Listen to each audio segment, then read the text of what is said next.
Informaciones de otros momentos de Surco. Por el momento recibimos al ex ministro del Interior, Rubén Vargas. Muchas gracias por estar acá. Fernando, buenas noches. Gracias por la Señor invitación. Vargas, hemos hablado en varias oportunidades con usted, que siempre ha insistido en no perder de vista el factor narcotráfico para entender la violencia en nuestro país y la política en nuestro país. Lo que nos ha venido diciendo usted hace meses viene viéndose confirmado, porque hemos visto incautaciones considerables en Perú y en países vecinos. Hemos visto que el tema de la droga se ha vuelto un tema mayor en Colombia y en Ecuador en los últimos meses. Y hemos visto una evolución de precios que es alarmante en el Perú. Díganos sobre el Perú, ¿qué es lo que sabemos sobre el número de hectáreas en las que está cultivándose hoja de coca en más regiones que hace un año, porque no se trata solamente del Braima ahora, pero esto ha dado lugar a un auge del narcotráfico. No nos sorprende que bajo Pedro Castillo hayan tenido facilidades, pero ¿qué ha pasado después? Fernando, lo que pasa es que todo el desastre y el desgobierno durante el gobierno de Pedro Castillo, especialmente en materia de lucha contra las drogas, las consecuencias las estamos pagando exactamente ahora. Con Pedro Castillo se abandonó literalmente la lucha contra las drogas, Devida se convirtió básicamente en una organización cocalera, la erradicación se redujo a cantidades bastante pequeñas y en general se debilitó institucionalmente a Devida. Y claro, ese trabajo de articulación, ese trabajo de tener estrategias y políticas multisectoriales, de tener políticas integrales para enfrentar el problema de las drogas y de los cultivos ilegales, simplemente desapareció. Eso es lo que ahora estamos pagando. ¿Cuántas hectáreas tenemos ahora? Sin duda que hemos superado las 100.000 hectáreas. Es decir, estamos en un escenario muy parecido a lo que estuvimos en la década de los 90. Estamos retrocediendo 30 años. Exactamente, hemos retrocedido 30 años, tal cual. En materia de lucha antidrogas o en narcotráfico, en historia de narcotráfico hemos tenido una regresión de 30 años y estamos por encima de las 100.000 hectáreas con una producción potencial de cocaína por encima de las 1.000 toneladas, cálculos conservadores, ¿no? 1.000 toneladas por año. Anuales de... Eso es mucho dinero, son muchos gangs diferentes y mucha influencia sobre las autoridades del Estado. Sin duda de que el narcotráfico, para que esté en la situación actual, eso significa que no existe, no hay una reacción, no hay una política, no hay una respuesta del Estado que signifique un peligro para esa inversión ilegal, porque finalmente eso se maneja bajo las reglas de una transnacional. Si no hay acciones o respuestas del Estado, simplemente esa economía ilegal florece sin ninguna dificultad, que eso es lo que estamos viendo actualmente. Tú has recordado muy bien de que se ha estado informando y hemos tenido noticias de algunas incautaciones importantes y lo que estamos viendo ahora, Fernando, es de que la lucha contra las drogas se está reduciendo al esfuerzo aislado de un grupo de policías en la Dirandro, en la policía antidrogas. Básicamente las incautaciones y la desarticulación de algunas organizaciones criminales vinculadas a las drogas es lo que está haciendo la Dirandro y eso es lo que tenemos finalmente como único resultado de lucha contra las drogas. Pero eso es la parte policial. Y claro, la lucha antidrogas tiene que ser integral, si no, no funciona.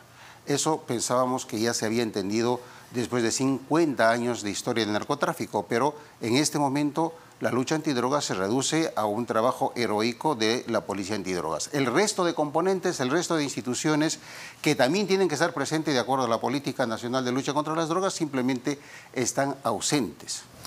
Señor Vargas, estamos viendo en la pantalla de televisión una avioneta que fue incautada hace ya un poco más de un mes, el 25 de abril me parece.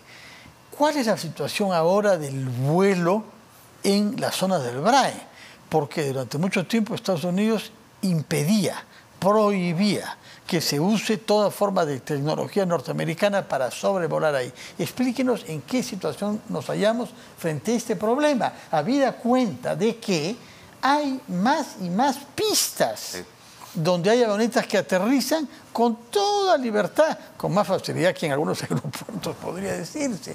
Explíqueme, por favor, a propósito de esta avioneta incautada porque estaba en suelo, sí, porque si está en vuelo no se podía hacer nada contra ella. Sí, exactamente. Uno de los temas que se dejó, que simplemente se escondió, se abandonó durante el gobierno de Castillo fue precisamente la negociación entre Perú y Estados Unidos para retomar la interdicción aérea no letal.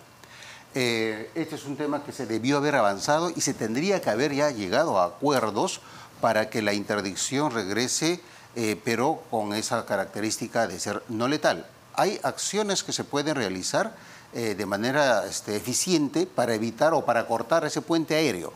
En efecto, en el BRAE, Fernando, hay básicamente dos modalidades del trasiego de drogas, que el BRAE, como sabemos, es el valle donde se procesa el 70% de la cocaína. O sea, de las 100.000 hectáreas que dice usted que hay en el Perú, ahora 70.000 pueden estar en el BRAE. Es un poco menos del 50% si vemos el número de hectáreas, pero en los niveles de productividad que tiene la hoja de coca en el BRAE hace que se procese el 70% de la cocaína. ¿Por qué? ¿Por qué es más productiva la tierra del BRAE? Una hectárea de coca en el BRAE significa o equivale a 2 y a veces hasta 3 hectáreas de coca. ¿Por la calidad de la tierra, del agua, el clima o qué razón? Digamos, es por las tecnologías que utilizan en la producción de la hoja de coca. Es un uso intensivo de agroquímicos y pesticidas y también de tecnologías en la agricultura que utilizan el llamado doble surco que se utiliza en las zonas altoandinas en la producción de papa. Y claro, se somete a una gran presión a la tierra y se degrada rápidamente. En 5 años, 7 máximo, en 10 años esa tierra es absolutamente inservible y se sigue migrando, se sigue deforestando más bosque primario. Entonces, básicamente la productividad de la hoja de coca, y es cierto también, porque tiene más contenido de alcaloide cocaína la coca que se produce en el BRAE que la que se produce en cualquier otra parte de las cuencas cocaleras. La de Puno puede estar en una situación similar a la del BRAE, pero son cultivos y son hoja que producen, que tienen un contenido de alcaloide muchísimo mayor. Eso hace que a pesar de que tiene un poco menos del 50% de hectáreas de coca, se produzca más cocaína. Y se calcula que sea el 70%. Entonces, el problema del BRAE, si sumamos a la de Puno, es básicamente el 80 o cerca del 90% del problema de la producción de drogas cocaínicas. Entonces, allí, digamos, por sentido común, tendríamos que concentrarnos. Pero lamentablemente, entre otras cosas, el tema del puente aéreo, las narcoavionetas, los narcoaeropuertos están absolutamente operativas. Del BRAE se han movido un poco más hacia el norte, están llegando hacia Huallaga. Han llegado al Huallaga. Pero otra vez se está cultivando en esa región de Huallaga, que costó tanto liberar. Costó muchísimo trabajo, Fernando, liberar al Alto Huallaga del narcotráfico y del terrorismo. El año 2011-2012 finalmente se levantó el estado de emergencia cuando cayó el terrorista Artemio y los cultivos de coca se habían reducido a 10.000, a 6.000 hectáreas. Llegó inclusive a cuantificarse, según Naciones Unidas, a 5.000 hectáreas. Era un momento absolutamente histórico porque se había hecho retroceder al narcotráfico. Pero uno de los grandes problemas que no se entiende, Fernando, lamentablemente, es que si no hay una acción, si no hay una reacción sostenida e integral, el narcotráfico como una economía ilegal va a volver. Y eso es lamentablemente lo que estamos observando en el Alto Huallaga. Usted dice que no se entiende. ¿Por qué no se entiende? Porque, Fernando, como estamos frente a una economía ilegal y estamos en una situación de crisis, especialmente en las zonas rurales, el campesino con mucha facilidad recae en la lógica de la hoja de coca. Y también estamos, lamentablemente, digamos, soportando una fuerte presión de la demanda de los mercados internacionales. ¿De qué mercados? Porque el Perú no exporta a los Estados Unidos. Muy poco. El 5% de la cocaína que consumen los americanos, es cierto, sale del Perú, el 95% de Colombia. Básicamente, la cocaína peruana está abasteciendo a Europa y a los otros mercados llamados nuevos, Asia, Sudáfrica, y lamentablemente tenemos un vecino que está empezando a consumir mucha cocaína peruana, y me refiero a Brasil, y Brasil se ha convertido en ese país que consume y que a la vez es una plataforma de embarque para Europa y otros países también que están consumiendo esa cocaína. Entonces hay una fuerte presión de la demanda de los mercados internacionales. Sumado a esto la crisis económica que hay en las zonas rurales, sumamos a eso la inacción del Estado, de los gobiernos, especialmente el de Pedro Castillo. Entonces, digamos, tenemos los elementos, las variables de una tormenta perfecta que hace para que el narcotráfico vuelva a zonas en donde ya habían sido expulsadas, como el Alto Huallaga. Ahora, lo que nos está diciendo usted, que es muy grave, los datos que nos da, las cifras que aporta, están en conocimiento de las autoridades del Estado. por lo menos las del sector del interior, la Policía Nacional y Defensa. Imaginamos que también del primer ministro y de la presidenta. Claro, están ocupados con otras cosas también, pero los hemos visto poco para diseñar un plan y para tener objetivos de largo plazo frente a este enorme desafío que nos ha descrito usted. Sí. Fernando, como te decía, una de las cosas que se ha olvidado con mucha rapidez es que la respuesta al narcotráfico tiene que ser integral. Esa es una de las grandes lecciones aprendidas de lo que se hizo en el Alto Guayaga. La lucha antidrogas no se puede reducir solamente a la acción heroica de un grupo de policías de la Dirandro o de la erradicación de la hoja de coca, aun cuando ahora, lamentablemente, no se han fijado metas de erradicación como las que se tenía antes de la pandemia, es decir, el año 2019-2020. La meta fijada en la política nacional es de 25.000 hectáreas y ahora la meta que se ha fijado es de 20. Entiendo que van cerca de 5.000 hectáreas ya erradicadas, todavía faltan 15.000, pero ya estamos terminando el primer semestre. Entonces creo que esa lección de enfrentar al narcotráfico y a los cultivos ilegales con políticas integrales, es decir, donde esté presente, además de la fuerza pública, de la interdicción, de la erradicación, tiene que haber decisiones de invertir en programas de desarrollo y también, por supuesto, en programas de infraestructura, especialmente vial, que permitan dar facilidades y oportunidades de desarrollo a los productores locales para que saquen sus productos a los mercados regionales y locales. Ese es el paquete integral que se tiene que, por supuesto, poner en práctica. Y claro, hay un elemento absolutamente importante que yo he estado llamando la atención, que es el trabajo que tiene que realizar la SUNAT. La SUNAT tiene la responsabilidad de evitar que los insumos químicos, se desvíen para el narcotráfico, para la minería ilegal y en general para las economías ilegales. ¿Cómo lo puede hacer? ¿Controlando a los importadores? ¿Cuál es el mecanismo que la SUNAT puede utilizar? El 90% de los insumos químicos que utiliza el narcotráfico, Fernando, tiene un origen lícito, es decir, se importa... Entran por las aduanas. Entran por las aduanas o se fabrican en el Perú. Hay un porcentaje pequeño que se fabrica. Pero se fabrica. En conclusión, un porcentaje altísimo tiene un origen legal.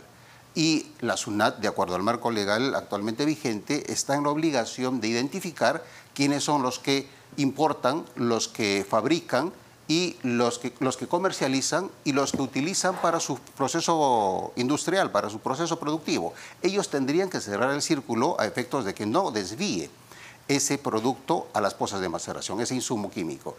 Pero no están cumpliendo ese trabajo y se están quedando básicamente como una instancia administrativa que provee información no necesariamente oportuna a la policía, y la policía está actuando en ese tema de manera aislada y a veces con información la no señora actualizada. Boluarte asistió hoy a una ceremonia en la que se ha hecho oficial esta incautación de 14 toneladas, ¿no? En lo que va de este año, creo, los últimos meses. ¿Qué droga es esa y cómo es que se ha reunido tal cantidad, 14 toneladas?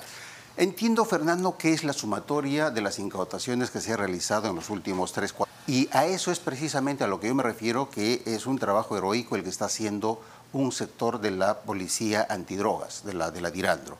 Ellos, a pesar del escaso presupuesto y el poco apoyo que están recibiendo, están realizando trabajos bastante intensos de incautación. Esas 14 toneladas es el conjunto de drogas, de incautaciones que se realizó de pasta básica, de cocaína, de marihuana, etcétera, ¿no? En los últimos 4 meses. Básicamente al año en promedio se incauta entre 50 a 60 toneladas. En realidad el gobierno tendría que dar el apoyo logístico y presupuestario para que esas incautaciones superen las 100.000 toneladas, y creo que eso podría ser un elemento importante. Pero ok, con los escasos recursos es lo que está produciendo y eso es lo que estamos celebrando y presentando. Pero nuevamente, necesitamos que una instancia central, que ese es el papel que tendría que jugar de vida, como ente rector, sea la que articule, la que tenga a la mano la estrategia y obligue el cumplimiento a los otros sectores que tienen que también estar presentes. Rubén Vargas, muchas gracias también por enfatizar algo que es relativamente nuevo como prioridad, que es el papel de la SUNAT. Exactamente. Vamos a tratar de interrogar a alguien de la SUNAT porque es muy grave lo que nos está diciendo usted, que hay una cierta laxitud ahí que viene permitiendo que los elementos químicos se usen con total libertad. Fernando, si me permites, en realidad el papel de la SUNAT tendría que ser determinante no solamente en la lucha antidroga, sino en general de las economías ilegales, es decir, minería ilegal, talla ilegal, trata de personas, etcétera. ¿Por qué? Porque SUNAT tiene una gran base de datos y una plataforma tecnológica muy potente que podría cruzar información con mucha facilidad a 3 niveles. Uno, el nivel tributario de las personas naturales o jurídicas. Segundo, aduanas, el papel que la relación de empresas que fabrican o que importan insumos químicos. Y el tercer nivel, el de evitar que se desvíen los insumos químicos.